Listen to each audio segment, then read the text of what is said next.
يدعون إلى الخير ويأمرون بالمعروف وينهون عن المنكر وأولئك هم المفلحون. There has to be a nation among you summoning to the good, bidding what is right, and forbidding what is wrong. It is they who are the felicitous. Now, a couple of things about this verse we have to discuss before we go into the overall meaning of it. First of all, there should be among you a people who call towards khair, يأمرون بالمعروف, and enjoin what is ma'ruf and forbid what is munkar. What is ma'ruf? What is munkar? That is, of course, a very important matter. First of all, the people who are actually calling others, this is in a Muslim society. We are not talking about non-believers. We're not talking about people of other communities. Inside the Muslim community, there is a need. That means some people deviate. Some people do not know. Some people are lost and go astray. Therefore, there must be a group who call them towards what is good and also stop them from munkar, encourage them to ma'ruf. So these people must know what is khair, what is ma'ruf, and what is munkar. Otherwise, how are they going to do that? And certainly these are not all people of the society, because not all the people know that. In fact, a group who are summoned towards good, who are enjoined to do good, to do what is right, and to avoid what is wrong, they don't know. Or, well, there may be a group of people who know but they deviate, but maybe majority do not know. So there should be a group among you who do this. Not all of you, because not all of you are aware of these things. Not all of you know it. So it is limited to a group of people. وَلْتَكُمْ مِنْكُمْ أُمَّةٌ يَدْعُونَ إِلَى الْخَيْرِ. Ummatun means that ummah is a group which can contain one person to many people. And in the Quran it is used as such as well. Inna Ibrahim kana ummatan. Ibrahim was an ummah. And also when Musa alayhi salam entered Madian, فَلَمَّا وَرَدَ مَاءَ مَدْيَنَ وَجَدَ عَلَيْهِ أُمَّةً مِّنَ النَّاسِ يَسْقُونَ. He found a group of people. Ummah here means just a group of people. Those who had brought the shepherds who had brought their flocks to water them. So, and also ummah means a nation. And also ummah may mean part of a nation. وَمِنْ قَوْمِ مُوسَى أُمَّةٌ يَدْعُونَ أُمَّةٌ يَهْدُونَ بِالْحَقِّ. From among the people of Musa are a group who are guided to haqq, وَبِهِ يَعْدِلُونَ, and act accordingly. So ummah doesn't mean the whole nation. وَلْتَكُمْ مِنْكُمْ أُمَّةٌ. Last week I mentioned whether this man is for tabi'is or tabi'in. However, the important thing here is that rationally it cannot be everyone. We cannot say that you have to be an ummah who call others to ma'ruf and munkar, while this is an address to Islamic ummah inside themselves, not making separation, not dividing, As the previous verse says, وَاعْتَصِمُوا بِحَبْلِ اللَّهِ جَمِيعًا وَلَا تَفَرَّقُوا. So that means it is an address to the ummah itself. Amongst themselves, there should be a group. Now, let's look what the commentators say on this. وَلْتَكُمْ مِنْكُمْ أُمَّةٌ. And then we come to the definition of ma'ruf and munkar. Tabari says, وَلْتَكُمْ مِنْكُمْ أَيُّهَا الْمُؤْمِنُونَ أُمَّةٌ يعني جماعة, a group of you. So he also says it's not actually something which includes the whole Muslim nation, a group of them, jama'atun. And he actually defines خير يدعون الناس إلى الخير يعني الإسلام وشرائعه التي شرع الله لعباده. Now here it means that he is saying there should be a group among you Muslims who call others.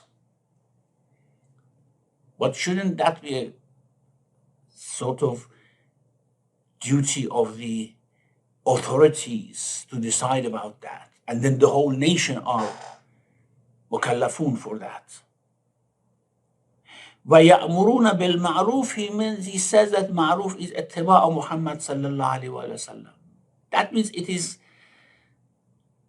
something not inside the ummah, something which goes beyond. However, Baydawi in his Anwar al-Tanzil, he says that, when it says وَلْتَكُنْ مِنْكُمْ, a group of you, part of you should do that, it means that this is al-fardul kifayah, min furud al-kifayah. It means that if some people do it, others don't need to do it. And then he says why this has become like this from furud al-kifayah. It's not al-wajib al-ayni, it's al-wajib al-kafai. It means if someone does it, others don't need to do it because, of course, that is already done. But if no one does it, everyone will be responsible. This is the meaning of fardul kafai.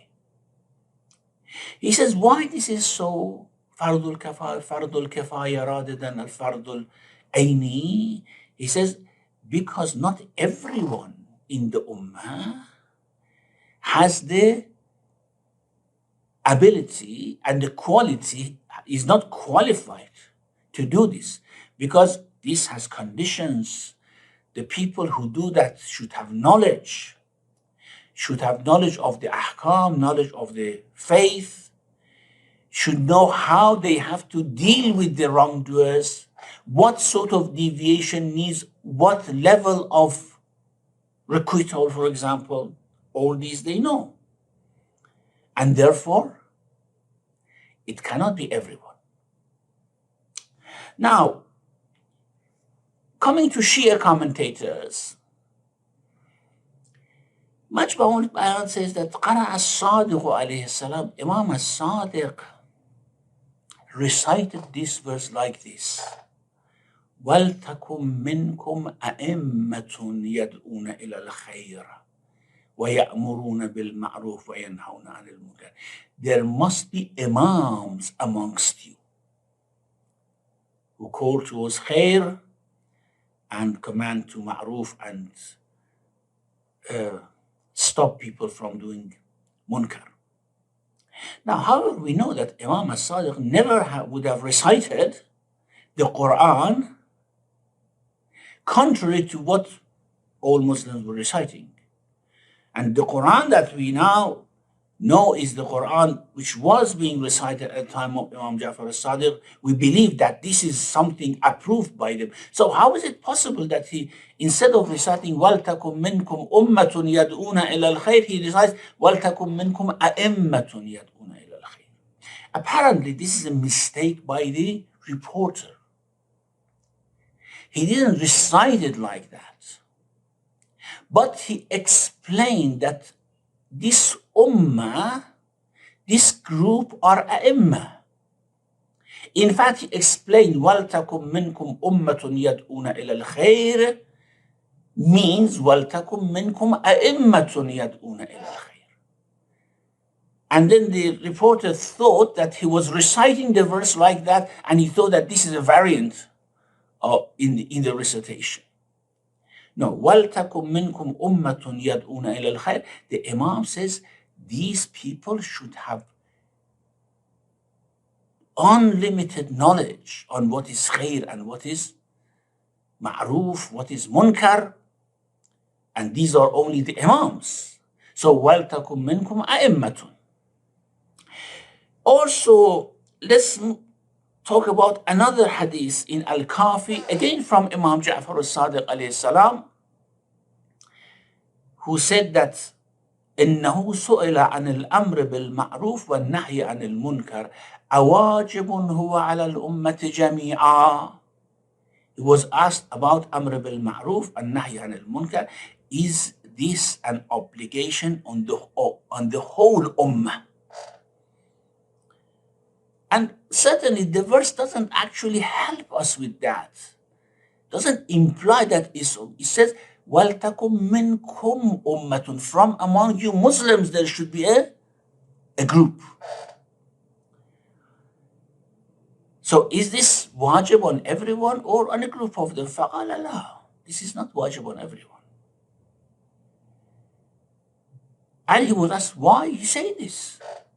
You know, Amr bil Ma'ruf and Nahy al Munkar is something that every Muslim, المؤمنون والمؤمنات بعضهم أولياء بعض يأمرون بالمعروف وينهون عن المنكر. مؤمنون and mu'minat are helpers and friends of each other. They advise to good. They stop others from deviating. So why you say this? He said, إنما هو على القوي المطاع العالم بالمعروف والمنكر. It is on those, first of all, who have the strength. It's not just advising. It is stopping and forcing. When people are doing evil by force, they have to stop it. So they have to have the strength to do that. And even more important than that, they have to be aware of what is ma'ruf, what is munkar. لا على الضعفة الذين لا يهتدون سبيلا. Not only people are weak minds, that they don't know their way themselves, and they want to actually guide others to ma'ruf and munkar. لا يهتدون سبيلا إلى أي من أي. What they have to stop, what they have to enjoin. يقول إلى الحق من الباطل. And if they want to do this, they guide people from haq to batil. And we know this, even in our time, we know how these things happen. And then he said, because the Rawi asked that, is this an obligation on all? He said, no. And he said, why? He explained, and then he said that الدليل على ذلك كتاب الله. Our evidence is كتاب which says very clearly وَلْتَكُمْ مِنْكُمْ أُمَّةٌ يَدْعُونَ إِلَى الْخَيْرِ وَيَأْمُرُونَ بِالْمَعْرُوفِ فَهَذَا خَاصٌ غَيْرُ عَامٌ. This is specific, it's not general. It's not saying that everyone should do that. As Allah has said, وَمِنْ قَوْمِ مُوسَىٰ أُمَّةٌ يَدْعُونَ إِلَى الْخَيْرِ وَيَأْمُرُونَ بِالْمَعْرُوفِ. وَمِنْ قَوْمِ مُوسَىٰ أُمَّةٌ يَهْدُونَ بِالْحَقِّ وَبِهِ يَعْدِلُونَ. وَلَمْ يَقُلْ عَلَىٰ أُمَّةِ مُوسَىٰ. He didn't say on the nation of Musa, this is something. وَلَا عَلَىٰ كُلِّ قَوْمٍ. Not on every people of every community of Jews. While we know that in those days there were umamun mukhtalifa, there were different communities, not one ummah, there were different communities. And then he said, ummah is a term which is used for one person and above to millions of people. And he mentions this verse, إِنَّ إِبْرَاهِيمَ كَانَ أُمَّةً قَانِتًا lillah. Now, the question is, isn't we know that al-amr bil ma'ruf wa nahy anil munkar is one of the 10 items of furu'uddin in Shia faith. Salat and zakat and hajj and so, and al-amr bil ma'ruf wa nahy anil munkar. Which again, al-wajib al-kafai is an obligation on those who do it, and after they have done it, others are not responsible anymore because this is already done. However, we have to actually distinguish between two types of amr bil ma'ruf wa nahy anil munkar. One type is very personal, is interpersonal matter. Like, for example, our friend doesn't pray. Well, I don't know whether amr bil ma'ruf wa nahy anil munkar includes advice, teaching, or not. Because it mainly means stopping from munkar and enforcing ma'ruf. It is mainly something to do with the authorities rather than with individuals. Individuals have the power of advising. Yes, of course, there are certain matters that individuals are also apparently responsible. Like, for example, you see an evil, that a person is being robbed or being killed, and you want to stop the evildoer. Is this our responsibility or not? Well, if there is no danger, yes. However, this is talking about the community as a whole, the ummah. And among this ummah, there has to be a people. Now, let's take a Shi'i look at this, which I have a very strong feeling that this is talking about that. O you ummah, اعتصموا بحبل الله جميعا ولا تفرقوا. Do not vie, do not compete with each other. That why someone is placed in the place of authority is given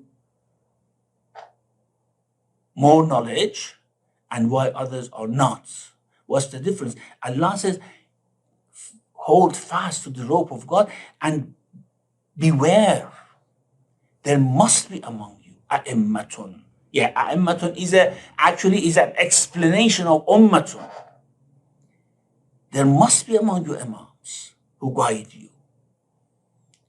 And if you want to be like previous nations, if you want to compete with those imams, and if you want to take their place, then you become like previous nations. You become, as the following verse mentions, you become divided. Each community chooses an imam for themselves, not listening to the imam appointed by God. So, وَلْتَكُمْ مِنْكُمْ أُمَّةٌ يَدْعُونَ إِلَى الْخَيْرِ وَيَأْمُرُونَ بِالْمَعْرُوفِ وَيَنْهَوْنَ عَنِ الْمُنكَرِ means that if the Prophet appoints someone as the leader of the society or a group as the leaders of society, do not try to compete with them. Do not try to feel bad about it. Do not try to divide, and every group chooses their own authority, their own leader, because this is something which is necessary for this ummah. If it wants to keep united, otherwise you will be divided. As other nations were divided, they did not listen to what Jesus or Moses said about the leaders after themselves, and then they were divided. As the following verse says, وَلَا تَكُونُوا كَالَّذِينَ تَفَرَّقُوا وَاخْتَلَفُوا مِنْ بَعْدِ مَا جَاءَتْهُمُ الْبَيِّنَاتُ. So, مِنْ بَعْدِ مَا جَاءَهُمُ الْبَيِّنَاتُ. So, we can say this ummah, just somehow concluding the discussion, we can say this ummah includes everyone in the nation. Or we can say, as Bayzawi said, no, not everyone can do that. Those who have knowledge should do that. And then we can say, okay, what level of knowledge is needed for that? I mean, nowadays we have internet muftis, don't we? And they all regard themselves as muftis, as knowledgeable, and they try to do amr bil ma'ruf wa nahy anil munkar. What level of knowledge? And the ideal of this command is, of course, those who are given inspired knowledge by God.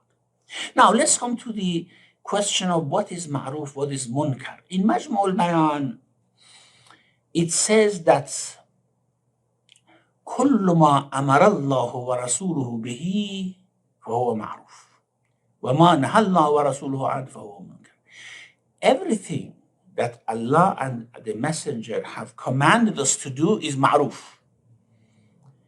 And everything that they have actually prohibited us is munkar. Well, does ma'ruf as munkar, do ma'ruf and munkar is only limited to this? No. I mean, we know there are many things which are ma'ruf and munkar in society. Yes, of course, whatever they say, they command is ma'ruf. Whatever they prohibit is munkar. But not everything which is ma'ruf is what they have said. There are certain things that we know rationally which are ma'ruf. And we know rationally which are munkar. And that's why he says that there's another opinion here which says ma'ruf ma yu'rafu husnuhu aqlan aw shar'an. Ma'ruf is something that its goodness, its husn, is known either by shar or by aql. And this is a more comprehensive sort of definition of munkar and ma'ruf. وَمَا يُنْكِرُهُ الْأَقْلُ وَالشَّارِ هُوَ الْمُنْكَرِ.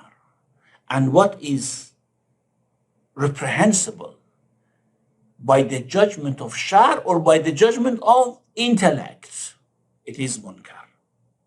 And that's why, I mean, we have ma'ruf and munkar amongst in inter-community relations. We know that when we, for example, face a non-Muslim community, whether Jews, Christians, Buddhists, we have certain values that we can actually discuss and debate based on those things, because they are ma'ruf and munkar universally.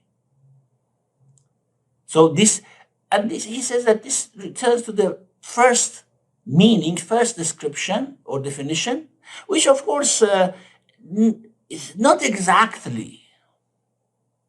He says that, well, this is based, what he says is based on كل ما حكم به العقل حكم به الشرع. Whatever intellect rules, the Sharia rules based on that as well. وكل ما حكم به الشرع حكم به العقل. And whatever Sharia rules, the intellect would rule accordingly as well. But of course, there are certain things that we don't have evidence in it about it in shar, but aqlan, we know that by our intellect, we know that they are ma'ruf or munkar. And then he talks about whether it's fardul kifaya or al-fardul ayn, which we have discussed in details. So, وَلْتَكُمْ مِنْكُمْ. Now let's read from the previous verse, because these are very closely interlinked, these verses, closely interlinked with each other. What did previous verse say? It says that وَاعْتَصِمُوا بِحَبْلِ اللَّهِ جَمِيعًا. Hold fast all together to Allah's cord. وَلَا تَفَرَّقُوا. And do not be divided. وَاذْكُرُوا نِعْمَةَ اللَّهِ عَلَيْكُمْ إِذْ كُنْتُمْ أَعْدَاءً. And remember Allah's blessing upon you when you were enemies. Then He brought your hearts together. فَأَلَّفَ بَيْنَ قُلُوبِكُمْ. So you became brothers with his blessing. وَكُنْتُمْ عَلَى شَفَا حُفْرَةٍ مِّنَ النَّارِ. And you were on the brink of a pit of fire, whereat he saved you from it. Thus does Allah clarify his signs for you. And if we appoint someone as an imam, take it as this very rational rule that وَلْتَكُنْ مِنْكُمْ أُمَّةٌ يَدْعُونَ إِلَى الْخَيْرِ وَيَأْمُرُونَ بِالْمَعْرُوفِ. There has to be a nation among you summoning to the good, bidding what is wrong, and forbidding what is evil. It is they who are felicitous. وَأُولَٰئِكَ هُمُ الْمُفْلِحُونَ. And then a warning. وَلَا تَكُونُوا كَالَّذِينَ تَفَرَّقُوا وَاخْتَلَفُوا مِنْ بَعْدِ مَا جَاءَهُمُ الْبَيِّنَاتُ وَأُولَٰئِكَ لَهُمْ عَذَابٌ عَظِيمٌ. Verse 105. Do not be like those who became divided into sects and differed after manifest signs had come to them. For such there will be a great punishment. There's an argument in most of the books of tafsir that I have seen, which mentions that from the style of the Quran we understand that when he warns about something, it means that it's going to happen. And in this case, we saw it happened. The nations before us were divided, and the Quran is warning us that do not be like them. وَلَا تَكُونُوا كَالَّذِينَ تَفَرَّقُوا وَاخْتَلَفُوا مِنْ بَعْدِ مَا جَاءَهُمُ الْبَيِّنَاتُ. And in a sense, it is saying that gradually, this is going to penetrate into your hearts, penetrate into your minds, and you will become divided, like the previous nations. So the warning is actually a premonition or a sort of, not a prediction, but a foretelling, that it is actually foretelling about what is going to happen in Muslim Ummah. وَلَا تَكُونُوا كَالَّذِينَ تَفَرَّقُوا وَاخْتَلَفُوا مِنْ بَعْدِ مَا جَاءَهُمُ الْبَيِّنَاتُ. And this اختلاف and tafraqa, first of all, it says تَفَرَّقُوا وَاخْتَلَفُوا. It talks about tafraqa and ikhtilaf. Tafraqa is separation into sects physically. Ikhtilaf is to disagree based on views, beliefs. This is ikhtilaf. And why it says تَفَرَّقُوا وَاخْتَلَفُوا? First they were divided and then they disagreed, while it should say that disagreed and divided, because for a simple thing, for a simple matter, they will become divided. And after they are divided, they develop their own views, their own ideas, and then they disagree on those matters. If they are together, there's a less chance that different views may develop, different ideas may develop, and then they become complete opponents of each other. But when they are divided, when there is tafraqa, then ikhtilaf will come, or ikhtilaf will increase. So وَلَا تَكُونُوا كَالَّذِينَ تَفَرَّقُوا بِالْعَدَاوَةِ وَاخْتَلَفُوا فِي الدِّيَانَةِ. This is the meaning of it. This is what Majma' al-Bayan says. تَفَرَّقُوا بِالْعَدَاوَةِ وَاخْتَلَفُوا فِي الدِّيَانَةِ.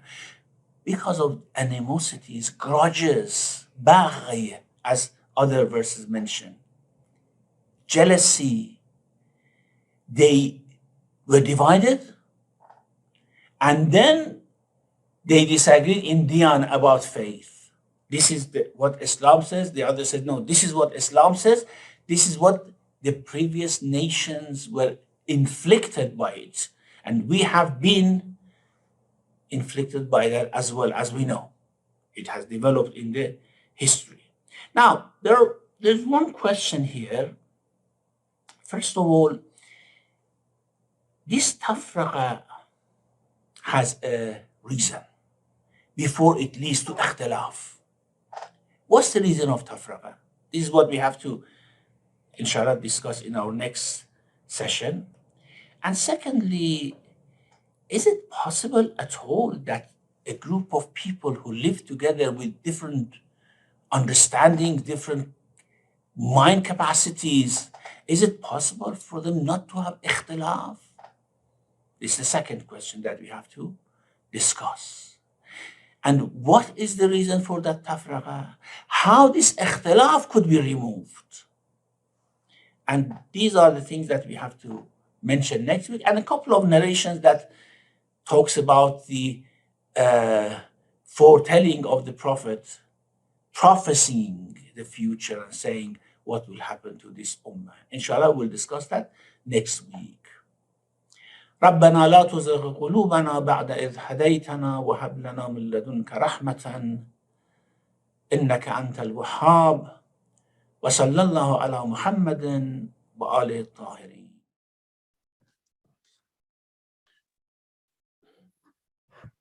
Assalamu alaikum, Shaykh. Assalamu alaikum wa rahmatullah wa barakatuh. How are you? Everything okay? Alhamdulillah. Inshallah, everyone is well there as well. Thank you for the talk. We have some time for some question and answers. If anyone has any questions, please either post them on the chat in YouTube or raise your hand in Zoom. Do we have any questions? Yes, if we start with Murtaza uncle. Yes. Assalamu alaikum, Shaykhna. Alaikum assalam wa rahmatullah. Sabbahakumullah wal khair. Alhamdulillah, alhamdulillah. I was just wondering, these two verses which you have quoted, is there any connection with this hadith, famous hadith, كلكم راع وكلكم مسؤول عن رعيته? I mean, if we are responsible, everyone for as a shepherd for his flock, then we would not have all these problems that would arise if people do not follow the Amr bil Ma'ruf and Nahy al Munkar. I mean, you say this is wajib al-kifaya, that does that not come under the category of this particular hadith that I've just quoted? Yes, actually, the commentators have mentioned that hadith under the verse as well. Oh, I see. And the only problem with that's very good if, of course, we know what's right, what's wrong, or if we have an imam guiding us, and then based on his guidance, we feel responsible to guide other people. The problem with that is that if everyone thinks that what they understand from Islam is the correct version and try to force others to follow that, then we will end up with something like what we see in our modern situation, that different Muslim groups regarding others to be kafir and trying to enforce their own views on them. Maybe we have to take that hadith to a milder sort of situation, where it's not with regards to the community as, for example, thinking that we have a responsibility about the community to lead them to the right path. Rather, after the right path has been clarified for us by the Imam, then we try to encourage everyone to follow that. And things which are really quite clear and undisputed, like, for example, praying, fasting, respecting rights of others, and such things, yes, of course, everyone can do and everyone should do. But if it goes to takfir and other matters, then of course we are not allowed to do that. Ahsant. Yeah, thank you. Ahsant. Thank you. Do we have any further questions?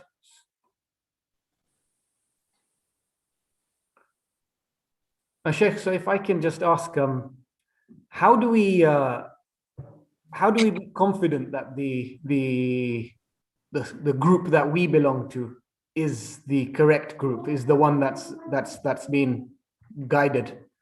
How can we be confident in our belief of that? No, we can never say who's right, who's wrong. I mean, what we have to follow is follow our rational understanding, increase our knowledge regarding our own faith, other faiths as well, and then choose that correct path that we think is correct. And certainly this is a bit difficult. This is not something everyone can do. So usually people follow the community in which they are born. However, if we want to go further and if we want to go beyond that, then we need to increase our knowledge, then we need to put aside prejudices and then see what is right and what is wrong and follow that correctly. This, as I said before, this tafraqa is not only an intra-religious matter, it's an inter-religious matter as well, because the Quran says Noah, Ibrahim, Moses, Jesus, Muhammad, peace be upon them, were sent so that you upkeep the one religion of God, which then people actually divided over that. I think instead of judging other people, whether they are right or not, whether they are wrong or not, we have to judge ourselves whether we are right or not, and whether we are following the right path.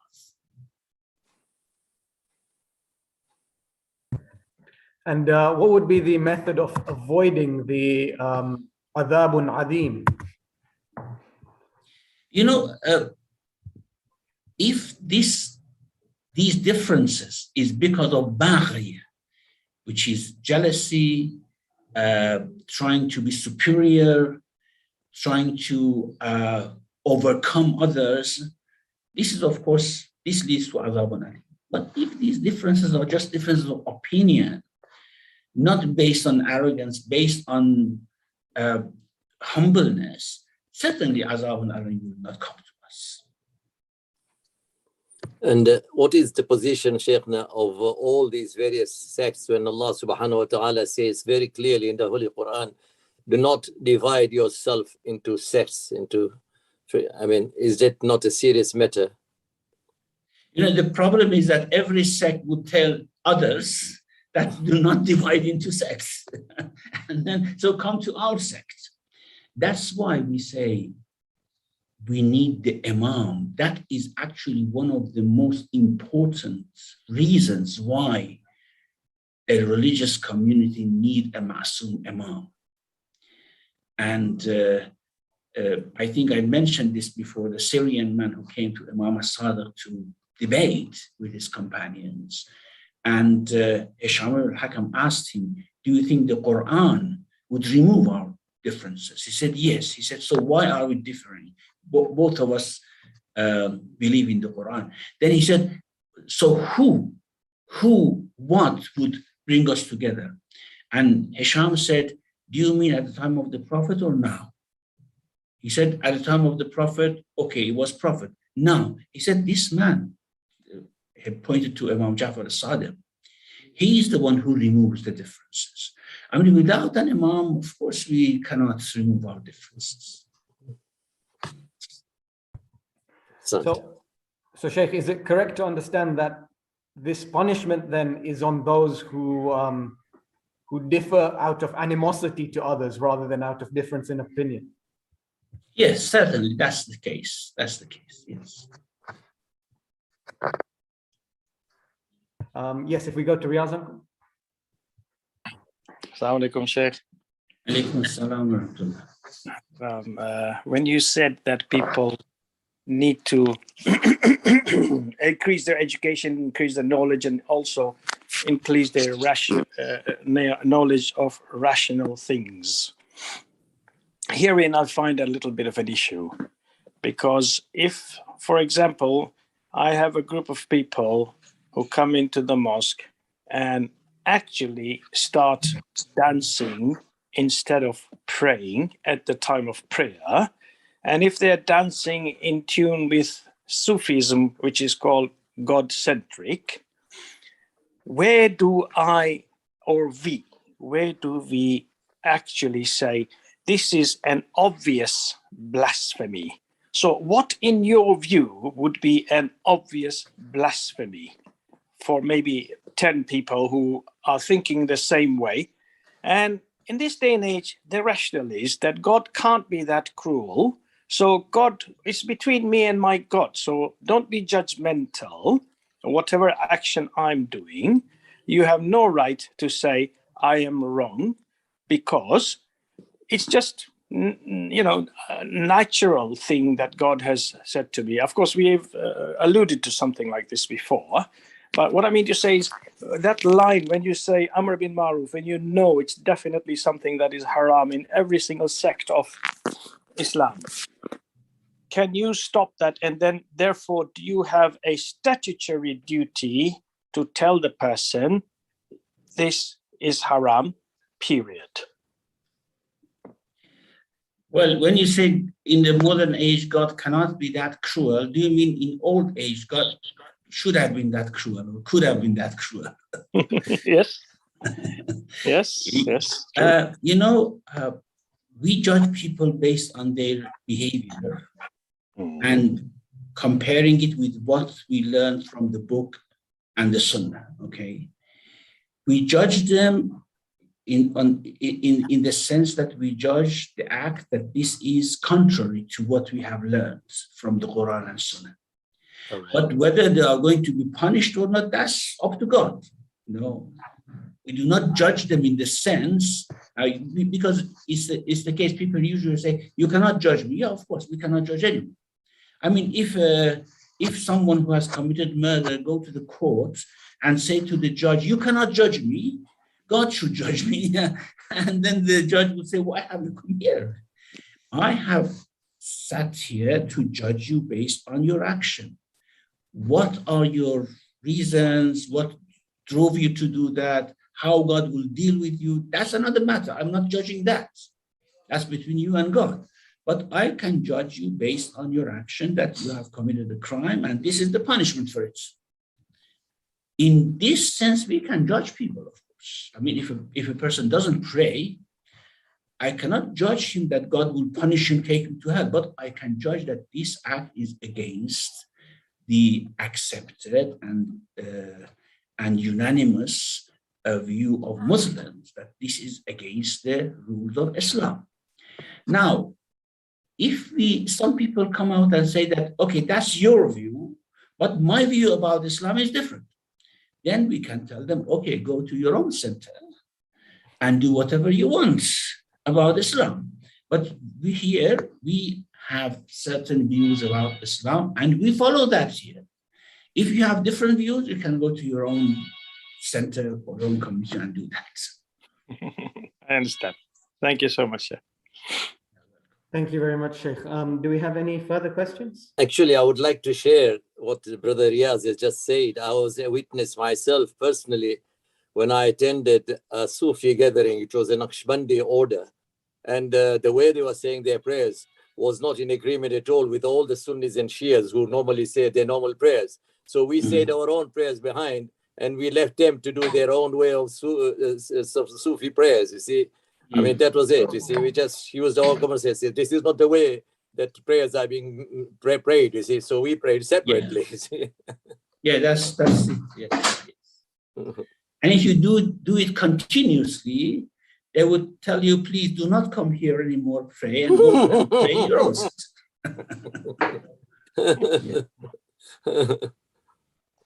Thank you very much. Awesome. I think that is all of the questions. So thank you very much, Sheikh, for the excellent session again. Thank you. Awesome. Thank you. Inshallah, yes. See you next week. Inshallah.